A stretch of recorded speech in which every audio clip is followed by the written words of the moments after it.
प्रिय दोस्तों, पहले तो आप सबको मेरा आदाब, नमस्ते। मैं आपको बहुत मुबारकबाद देना चाहता हूं कि आपने इस प्रकार की मीटिंग का आयोजन किया। आज जो माहौल पूरे देश में और दुनिया में, ये दोनों चीज़ें जुड़ी हुई हैं। हमारा देश दुनिया की समस्याओं से अलग नहीं है। कुछ जो दुनिया में हो रहा है उसका प्रतिबिंब, रिफ्लेक्शन यहाँ होता है, और यहाँ भी जो मुस्लिम कौम के सवाल हैं वो आप सदियों से जानते हैं। तो मैं आज जो मुख्य मुद्दा है कि हमारे जो नौजवान मुस्लिम कम्युनिटी से, जिसको कहा जा रहा है वर्ड रेडिकलाइज, पता नहीं वो वर्ड कितना सही है कि नहीं, क्योंकि रेडिकल का मतलब मैं कुछ और जानता हूँ। रेडिकल का मतलब मैं जानता हूँ कि वो व्यक्ति जो समाज को महत्वपूर्ण तरीके से बदलना चाहते हैं बेहतर बनाने के लिए, वो मेरी समझ है रेडिकल की। पर ये आज जो माहौल में जिस प्रकार का रेडिकलाइजेशन ऑफ यूथ किया जा रहा है, उसके लिए कौन जिम्मेदार है? इस्लाम जिम्मेदार है, मुसलमान जिम्मेदार हैं, या कोई और ताकतें हैं जिसके कारण ये आज का कैंसर हमारे समाज में बढ़ रहा है? ये हमको सोचने की जरूरत है। तो खैर, मेरे पास थोड़ा वक्त है तो मैं इसको दो मुद्दों में देखना चाहूंगा। एक तो ये जो पूरी प्रोसेस चालू हुई है वो 9/11 के बाद से चालू हुई है। 9/11/2001 आपको याद होगा, 2 एरोप्लेन। खैर, मैं कुछ चीजें दोहरा रहा हूं ताकि हम समझ सके आईएस आया कहां से। ये ऊपर से टपका कि अंदर से कोई ऐसी चीज है जो इस कैंसर को बढ़ावा दे रही है। वो कैंसर को जो बढ़ावा देने वाली चीज है वो थोड़ा समझने की कोशिश हम करते हैं। खैर, 2 एरोप्लेन आए, 2 एरोप्लेन हाईजैक किए गए, ऐसा बोलते हैं। ये सब बोलते हैं वाली बात मैं कह रहा हूं, मीडिया का मामला है। सच क्या है, झूठ क्या है, सच दिखेगा, आसानी से हम उसको पहचान सकेंगे कि नहीं, वो एक अलग बात है। खैर, ऐसा कहा गया कि 2 एरोप्लेन आए, हाईजैक करके लाए गए और वर्ल्ड ट्रेड सेंटर की बिल्डिंग से टकराए। अब इतनी बड़ी बिल्डिंग थी, वो एरोप्लेन से गिर सकती कि नहीं, वो दूसरा सवाल। वो सवाल मैं सब अंदर छोड़ देता हूं, उसमें मैं नहीं जाऊंगा। बिल्डिंग नीचे बैठ गई और उसी के साथ करीब 3000 लोग मारे गए। कुछ मैं सवाल पूछता हूं अपने दोस्तों से ताकि मेरी समझ भी बढ़े, आपकी समझ भी बढ़े। एक सवाल का जवाब दीजिए, ये 3000 लोग जो मारे गए, ये लोग गुनाहगार थे या बेगुनाह थे? बेगुनाह थे। और इसके बाद वो ओसामा बिन लादेन, बुरा मत मानिएगा, मैं उसकी बहुत आलोचना करता हूं, वो कहता है ये अच्छा हुआ, ये जिहाद है, ऐसा और होना चाहिए, अल्लाह का शुक्र है। अब ये इस्लाम के नाम से उसने जो कह दिया, मेरे ख्याल से इस्लाम पे ये सबसे बड़ा अटैक था। और ये अटैक करने वाले के पीछे कौन था? क्या ओसामा बिन लादेन ऑटोमेटिक आ गया? ये अलकायदा कहां से बना? तो इसके बारे में भी बहुत गहरी सारी चीजें हैं जिसका मैंने स्टडी किया है, कुछ उस पर लिखा भी है। मैं बताता हूं, ये अलकायदा बनने की प्रोसेस की शुरुआत ही बाद में जाकर आईएसआईएस में तब्दील होती है। मैं इसको सवाल के रूप में पूछता हूं, देखिए, अगर इस्लाम के कारण आतंकवाद होता, मेरा सवाल जरा समझ लीजिए, अगर इस्लाम के कारण आतंकवाद होता तो दुनिया के कौन से देश में सबसे ज्यादा आतंकवादी होना चाहिए? इंडोनेशिया में। सऊदी अरेबिया बहुत छोटा है, पता नहीं हमारे बंबई के बराबर भी है कि नहीं। सऊदी अरेबिया बहुत छोटा है, सबसे ज्यादा आतंकवाद होना चाहिए इंडोनेशिया में, दुनिया का सबसे बड़ा मुस्लिम देश। वहां इस प्रकार का आतंकवाद नहीं है। नंबर 2, वो एरिया देखिए, अभी सवाल आपको बताया गया, उसको याद रखिएगा। इस दुनिया के आतंकवाद से, जिसको इस्लामिक आतंकवाद कहा जाता है गलती से, कैसा कहा जाता है वो भी मैं बताऊंगा। इस आतंकवाद से मारे जाने वाले ज्यादा लोग, इससे मारे जाने वाले ज्यादा लोग हिंदू हैं, मुसलमान हैं या क्रिश्चियंस हैं? मुस्लिम हैं। इस्लाम के नाम पे आतंकवाद है, सबसे ज्यादा कौन मारा जाता है? मुस्लिम। अब तीसरी बात का ख्याल कीजिए, किस एरिया में इसका लोकेशन है? This terrorism is located in which area? तो उस एरिया की मैं 3 आपको बातें बताता हूं। उस एरिया में, जिसको मैं वेस्ट एशिया कहता हूं, पश्चिम एशिया में 3 चीजें हैं। नंबर 1, वहां रहने वालों में मुसलमान ज्यादा है, यस नो?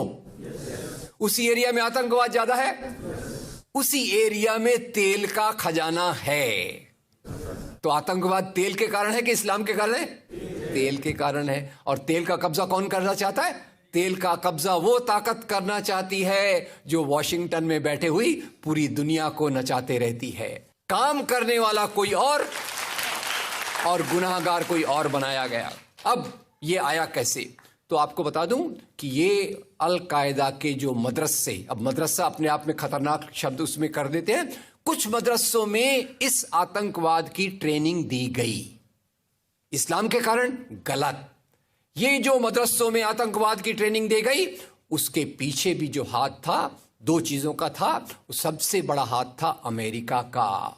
अमेरिका ने $8,000 मिलियन, 7,000 टन हथियार दिए अल कायदा को। उनका ब्रेन वॉश किया गया। इस्लाम के जो दो महत्वपूर्ण शब्द हैं, माफ कीजिएगा अगर मैं कुछ गलत कहूं, मैं इस्लाम का स्कॉलर नहीं हूं, समझने की कोशिश करता हूं, कुछ मैंने गलत कहा तो उसको मैं माफ कर दीजिएगा। तो दो शब्दों को उन्होंने बदल दिया। एक शब्द था जिहाद। जिहाद तो जो है जिहाद अकबर, जिहाद असगर। जहां तक मेरी समझ है, जिहाद अकबर का मतलब होता है अपनी बुराइयों के खिलाफ लड़ना। जिहाद असगर का मतलब होता है समाज की बुराइयों के खिलाफ संघर्ष करना। तो इस जिहाद शब्द का मतलब बदल कर दिया गया कि जो भी व्यक्ति आपसे असहमत है, जो भी व्यक्ति को किसी को पहले काफिर लेबल करो। अब काफिर का भी एक बहुत अलग मतलब है, I won't go to the details of that. तो काफिर किसी को बोलो, उसको मारो, तो उसको जिहाद के नाम दिया गया। और ये ट्रेनिंग उन मदरसाओं में हुई जिसको अमेरिका ने पैसा दिया, अमेरिका ने सिलेबस भी दिया। और तो और मेरी समझ है मदरसों में कुरान की ट्रेनिंग देते हैं, वो कैसे होना चाहिए वो आपके बीच में चर्चा का मुद्दा है। पर यहां जो ट्रेनिंग दी गई उसका सिलेबस वॉशिंगटन में बनाया गया। और खैर ये क्यों बनाया गया उसके पीछे मैं पहले बहुत कोशिश करके, मेहनत करके लोगों को बोलता था ये अल कायदा इसके लिए बनाया गया। बाद में मेरे हाथ में एक बहुत अच्छी चीज आई। अब यूट्यूब में कई चीजें बहुत अच्छी है, कई चीजें खराब हैं। यूट्यूब के कारण हमारे कई नौजवान भटक भी रहे हैं, पर यूट्यूब की कुछ अच्छी चीजें आपको बताता हूं। यूट्यूब में आप सर्च कीजिएगा 3 शब्दों को, हिलरी क्लिंटन अल कायदा अमेरिका, उसमें आपको 4.5 मिनट का एक वीडियो मिलेगा जिसमें हिलरी क्लिंटन बताती है, मैं नहीं कह रहा, हिलरी क्लिंटन कहती है कि हमको रशियंस के खिलाफ लड़ना था। हमारी फौजें जो वियतनाम से एकदम डिमोरलाइज होकर आई थी वो तैयार नहीं थी, तो इन एशिया के मुसलमानों के नौजवानों के कंधे पर रखकर हमने अपनी बंदूक चलाई। हमने अलकायदा खड़ा किया, हमारा काम हो गया, हम अपने हाथ धो लिए और हम अपने वापस आ गए। तो यानी हमने कैंसर के बीज डाल दिए, हम तो अपने देश में सुरक्षित हैं। उसका जो नतीजा भुगतना हो वो एशिया के लोग भुगते, वेस्ट एशिया के लोग भुगते। और उसी के साथ 9/11 के बाद उसी के साथ अमेरिकन मीडिया ने एक सबसे खराब काम किया, the most anti human act in the history of Mankind. मैं पूरी जिम्मेदारी से ये शब्द कह रहा हूं। क्या किया था अमेरिकन मीडिया ने? अमेरिकन मीडिया ने धर्म को आतंकवाद से जोड़ दिया। मजहब जो मोहब्बत सिखाता है, मजहब जो इंसान को इंसान बनना सिखाता है, उस मजहब के साथ इन्होंने आतंकवाद को जोड़ दिया और एक शब्द बनाया पहली बार, इस्लामिक टेररिज्म। याद रखिए, दुनिया में आतंकवाद पहले भी हुआ है। याद रखिए आयरिश रिपब्लिकन आर्मी, याद रखिए खालिस्तान, याद रखिए नाथुराम गोडसे, याद रखिए इंदिरा गांधी का हत्यारा, याद रखिए राजीव गांधी का हत्यारा। आतंकवाद पहले भी हुए हैं, पर कभी भी मजहब को आतंकवाद के साथ नहीं जोड़ा गया। तो मैं मानता हूं अमेरिकन मीडिया ने अगर सबसे गंदा, सबसे एंटी ह्यूमन काम किया है तो इस जुमले का बनाना जिसको कहते हैं इस्लामिक टेररिज्म। अब इसके पीछे इस्लाम का कोई हाथ नहीं। जिहाद शब्द का मतलब बदल दिया गया और काफिर शब्द का मतलब बदल दिया गया। यहां से ब्रेन वॉश की एक प्रोसेस चालू हुई और इसी को मैं कहता हूं, ये प्रोसेस जो चालू की, ये प्रक्रिया एक कैंसर होती है। मेरा थोड़ा मेडिकल बैकग्राउंड है, मैं जानता हूं कैंसर शुरुआत में होता है, आपने ट्रीट कर लिया तो ठीक है, जब वो फाइनल स्टेज में जाता है तो पूरी दुनिया की बर्बादी करने पे तुल जाता है। और वही बात अलकायदा के साथ हुई। अलकायदा के बाद मामला वहीं खत्म नहीं होता। तेल की प्यास, तेल की भूख बहुत बड़ी है। आप जानते हैं भारत 200 साल तक गुलाम रहा इंग्लैंड का। काय के लिए गुलाम था? क्योंकि उनको यहां का कच्चा माल लूट कर ले जाना था। After colonialism there is imperialism, और ये इंपीरियलिज्म चाहता है दुनिया के रॉ मटेरियल्स, दुनिया के रिसोर्सेस को लूटकर अपनी समृद्धि को, अपनी प्रॉस्पेरिटी को बढ़ाया जाए। और उसी के चलते उन्होंने एक और काम किया, और वो काम था इराक पे हमला। अभी ब्रेक्सिट, अभी वो कौन सी रिपोर्ट आई है, मैं नाम भूल गया उसका, जिसमें ब्रिटेन के प्रधानमंत्री जो थे उनको एक गिल्टी करार हो रहा है। वो रिपोर्ट में पहले उन्होंने तय कर लिया कि हमको इराक पे हमला करना है, बाद में आर्ग्यूमेंट ढूंढते रहे कि भाई कौन सी बात पे हम इराक पे हमला करें। तो बोले अरे इराक के पास तो वेपन्स ऑफ मास डिस्ट्रक्शन है। उस बात पे लंबी बहस चली, और यूनाइटेड नेशंस जिसको अमेरिका ने अपने जेब में रख लिया है, उसके सहारे से उन्होंने इराक पे हमला किया। और वो इराक पे हमले के कारण जो वहां की आर्मी स्ट्रक्चर था, जो फौज का स्ट्रक्चर था, वो डिस्टर्ब हो गया। एक तरफ से वो डिस्टर्ब हो गया, दूसरी तरफ से अल कायदा की आइडियोलॉजी आई, और इन दोनों को मिलाकर आईएस बना। काम है इस्लाम का नाम, इस्लाम के नाम पर जो काम हो रहा है वो वास्तव में it is a design of imperialist powers to control on the oil resources of the world. इससे गंदी बात दुनिया में कोई नहीं हो सकती कि मजहब के नाम पर एक पॉलिटिक्स, मजहब के नाम पे आर्थिक समस्याओं को अमेरिका हल करने की कोशिश कर रहा है। ये एक बात। अब दूसरा एक और भी है, इसमें जोड़ दूं, इंडिया में, भारत में खास तौर तक समस्या और ज्यादा रही। यानी वो एक हमारा हिंदी में कहा मुहावरा है ना, एक तो करेला ऊपर से नीम चढ़ा। मुसलमानों का हाल पहले भी बहुत अच्छा नहीं था। मैं ये नहीं कहना चाहता कि हमको केवल रोते रोते अपनी जिंदगी गुजारना है। मैं ये कहना चाहता हूं अगर हम समस्या को असली तरीके से समझेंगे, जिसकी कोशिश मैं यहां देख रहा हूं, तो हम उस समस्या को हल कर सकेंगे, और यही हमारा उद्देश्य होना चाहिए। मैंने कहां से शुरुआत की थी? भारत में वैसे ही आपको याद होगा मक्का मस्जिद blast, Malegaon blast, Ajmer blast, समझौता ब्लास्ट।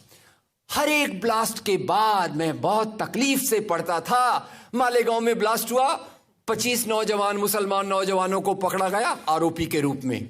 वो लोग जेल में रहते, करियर बर्बाद होता। बाद में कोर्ट कहता इनके पास तो कोई सबूत इनके खिलाफ नहीं है, उनको छोड़ दिया जाता। ये कब तक चली प्रक्रिया? जब तक बंबई में 26/11 नहीं हुआ।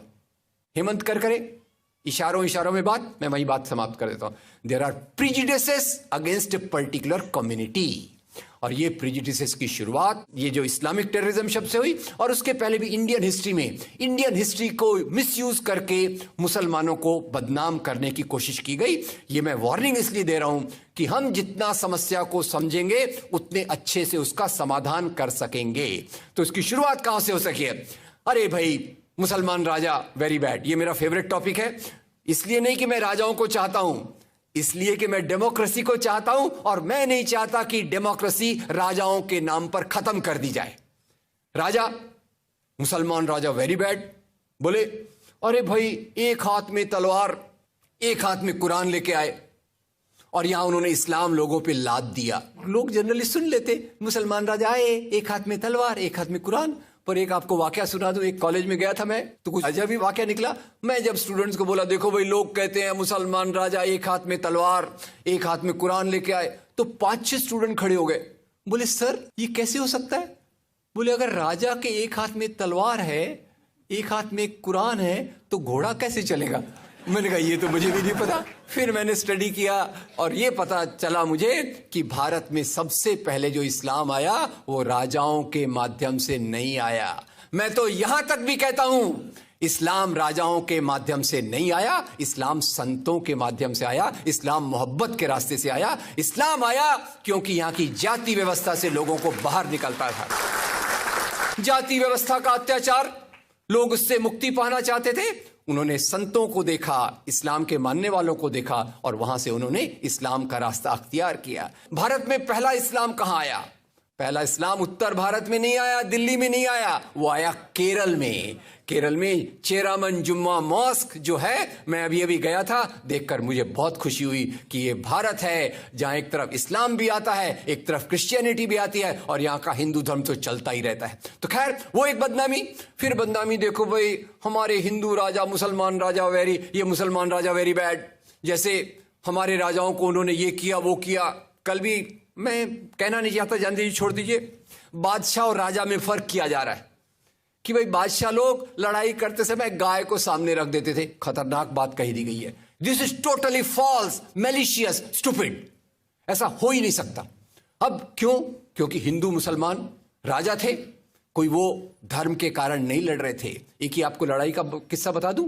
आपको अकबर की लड़ाई का पता होगा, अकबर और राणा प्रताप, हल्दी घाटी के मैदान में। इसको हिंदू मुसलमान की लड़ाई के रूप में बताया जाता है।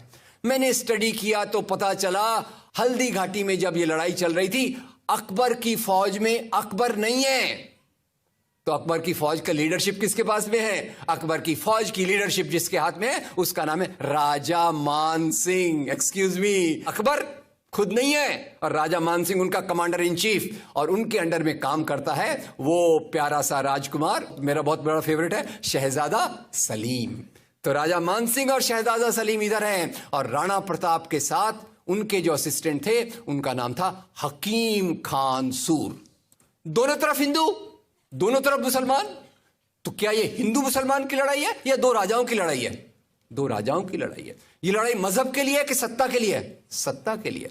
हमारे दिमाग में सब कचरा जो आ गया वो आया 1857 की लड़ाई के बाद। आपको याद होगा 1857 की लड़ाई, उसकी चिंगारी किसने लगाई थी? मंगल पांडे। उसका लीडरशिप किसने किया था? बहादुर शाह जफर। बहादुर शाह जफर के साथी कौन थे? तात्या साहब टोपे, नाना साहब पेशवा, झांसी की रानी।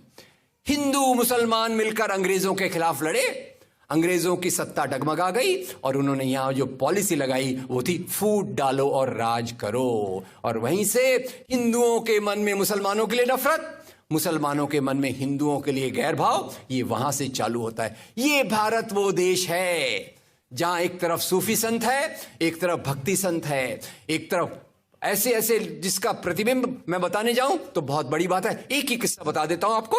एक किस्सा ये है, वो है हमारी फिल्मों से। आप जानते हो हमारी फिल्में, और उसमें हिंदी फिल्मों में तो बहुत प्यारे प्यारे भजन भी आते हैं, मुझे बड़े अच्छे लगते हैं जो क्लासिकल भजन होते हैं।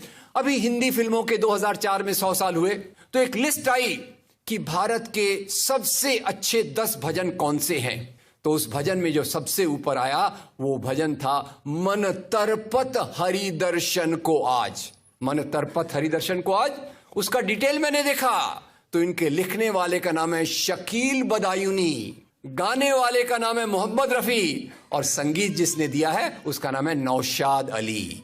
इससे ज्यादा इंटीग्रेशन किसी समाज का नहीं हो सकता। इसी समाज को तोड़ने के लिए मजहब की राजनीति को लाया जा रहा है। एक तरफ आई गांधी की राजनीति, गांधी की राजनीति जिसने कहा हिंदू, इस्लाम, क्रिश्चियनिटी, पारसी ये सब इंडियन रिलीजन्स हैं। याद रखिए गांधी क्या कह रहे हैं, वो किसी रिलीजन को फॉरेन रिलीजन नहीं कह रहे, वो कह रहे हैं ये इंडियन रिलीजन है। और दूसरी तरफ वो लोग आए जिन्होंने कहा हमको मजहब वाला राष्ट्र चाहिए, या इस्लामिक राष्ट्र चाहिए या हिंदू राष्ट्र चाहिए। इस्लामिक राष्ट्र का जो पर्दाफाश किया वो किया मौलाना अबुल कलाम आजाद ने। मौलाना अबुल कलाम आजाद जो मेरे ख्याल से एक बहुत बेहतरीन मुसलमान थे, जिन्होंने कुरान का तर्जुमा किया, और उसका तर्जुमा अल कुरान एक बहुत अच्छा तर्जुमा माना जाता है। मैं कई बार एक काल्पनिक दृष्टि से इंटरव्यू लेता हूं। मैंने कहा जर्नलिस्ट लोग काफी बर्बादी कर रहे हैं, मैं कुछ अपनी तरफ से कंट्रीब्यूट करूं अच्छा करने का। तो मैं कल्पना में इंटरव्यू लेता रहता हूं एज ए जर्नलिस्ट। मैं पहले कल्पना में इंटरव्यू लेता हूं मौलाना अबुल कलाम आजाद का। मैं इनको कहता हूं मौलाना साहब आप तो मुसलमान हैं, आप मुस्लिम लीग क्यों नहीं ज्वाइन करते, आप पाकिस्तान की मांग का सपोर्ट क्यों नहीं करते। तो मौलाना साहब मुझे जवाब देते हैं बरखुरदार, मेरा इस्लाम तो इंसान से इंसान को जोड़ने की बात करता है। ये जो चल रहा है बंटवारे की बात, ये मेरे मजहब के खिलाफ है। गांधी से पूछता हूं आप हिंदू राष्ट्र की मांग का समर्थन क्यों नहीं करते, तो गांधी कहते हैं मैं एक सनातनी हिंदू हूं, अपने धर्म के लिए मैं अपनी जान तक दे सकता हूं, पर यह मेरा निजी मामला है। जहां तक उस राज्य का सवाल है जिसके निर्माण के लिए मैं काम कर रहा हूं, वो राज्य न आपके न मेरे धर्म द्वारा चलेगा। राज्य का काम होगा लोगों के रोटी कपड़ा मकान बिजली सड़क पानी शिक्षा स्वास्थ्य नौकरी को देखना। धर्म का काम होगा लोगों को नैतिक रास्ता दिखाना। तो ये मेरे दो आइडल्स हैं, मौलाना अबुल कलाम आजाद, मोहनदास करमचंद गांधी, जिन्होंने हमारे राष्ट्र की एक नींव रखी। और उसको तोड़ने के लिए जिन लोगों को अच्छा नहीं लगा उन्होंने अलग अलग प्रकार की बातें की। और ये आज जो सबसे बड़ा मुद्दा है, मुसलमान नौजवान रेडिकलाइज क्यों हो रहा है? एक तरफ देखता है, मैं पढ़ता हूं, मुझे नौकरी नहीं मिलती, मैं पढ़ता हूं, मेरे तरफ बचपन से डिस्क्रिमिनेशन होता है, लोग मुझे गलत निगाह से देखते हैं, लोगों को लगता है मुसलमान यानी पाकिस्तान परस्त। अरे पाकिस्तान और भारतीय मुसलमान का क्या लेना देना?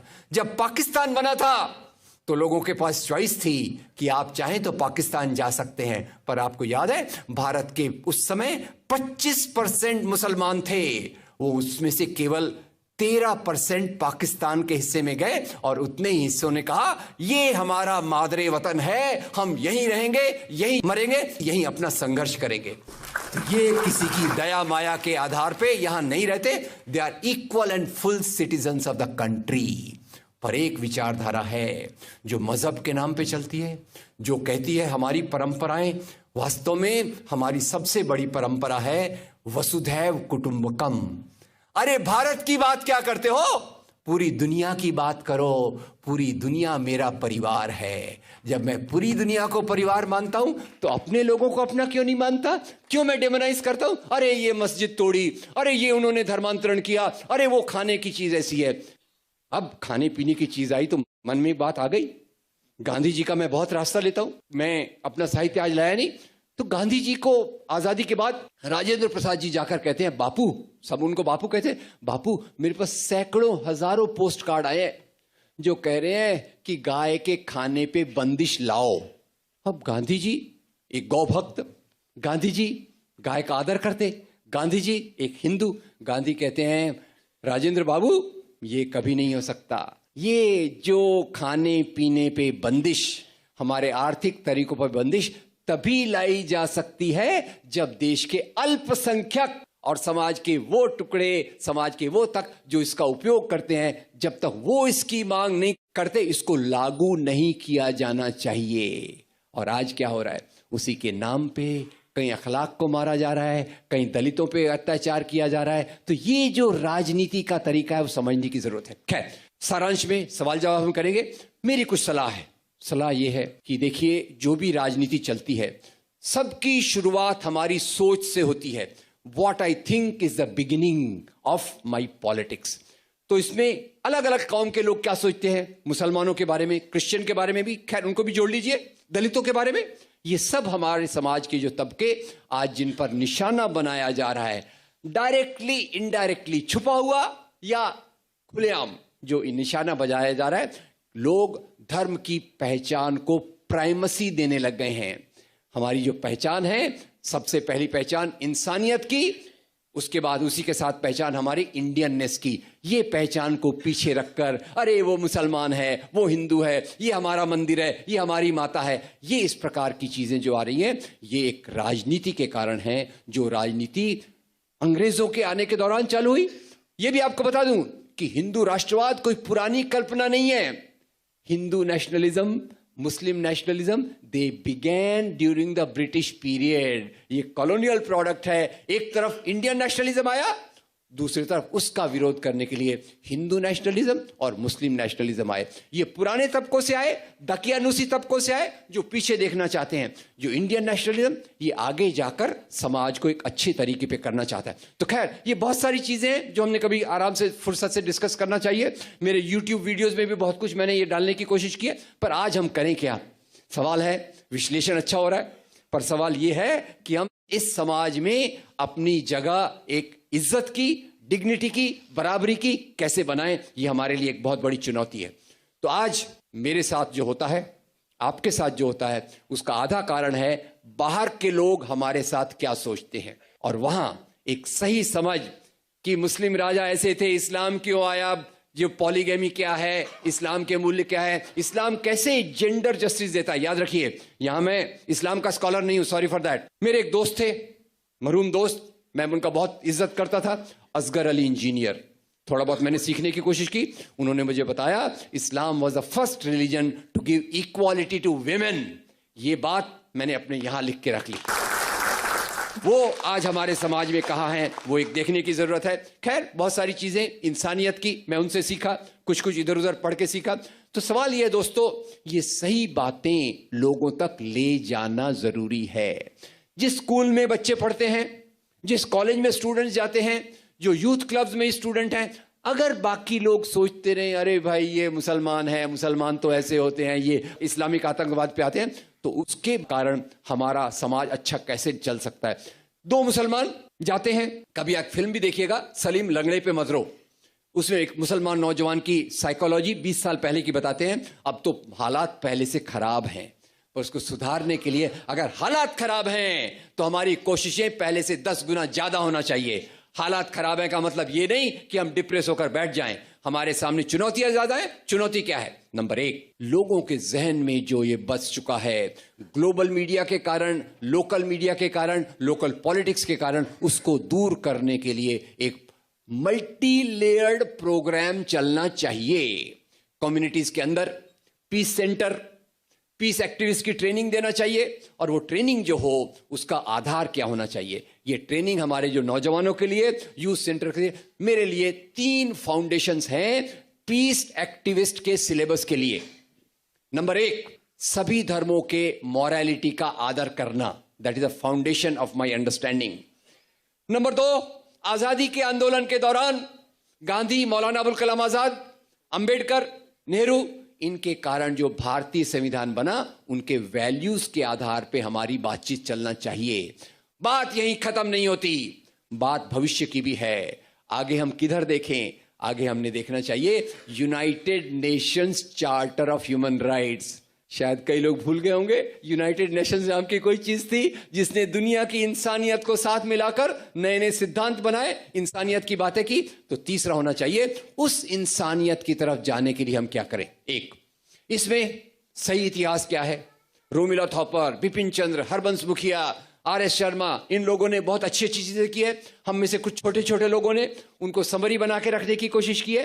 ये चीजें हमारे लोगों तक जाने की जरूरत है। हम कुछ एक्टिविस्ट को ट्रेन करें, जो एक्टिविस्ट नौजवान अपने काम के साथ साथ समाज में इन चीजों का प्रचार करें, किताबों का, अच्छे YouTube लिंक्स का, अच्छी चीजों का, अच्छी बातें बताएं।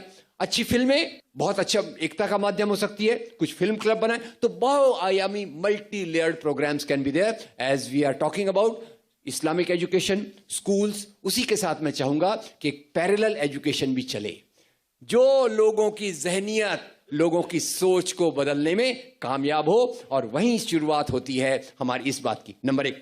नंबर 2, सामाजिक लेवल पे मैंने एक फिल्म देखी थी, पड़ोसी नाम की फिल्म, वी शांताराम की, देखिएगा, 1940 में बनी थी। हिंदू मुसलमान पड़ोस में रहते हैं, कैसे मोहब्बत से रहते हैं, वो तरीका हमको वापस लाने की जरूरत है। एक मैं फिल्म की बात कर रहा हूं, ऐसी बहुत सारी चीज आपको मिल जाएगा। I can communicate you through emails and all that. और नंबर 3, एक पॉलिटिकल लेवल पे एक सलाह है। पॉलिटिकल लेवल पे मैं इतना कहना चाहूंगा कि कोई भी धर्म के नाम की राजनीति हो, any politics in the name of religion needs to be rejected। और राजनीति में हमारा केवल एक ही रास्ता हो सकता है, और वो रास्ता है मोहनदास करमचंद गांधी, मौलाना अबुल कलाम आजाद, भीमराव बाबा साहब Ambedkar. Thank you very much.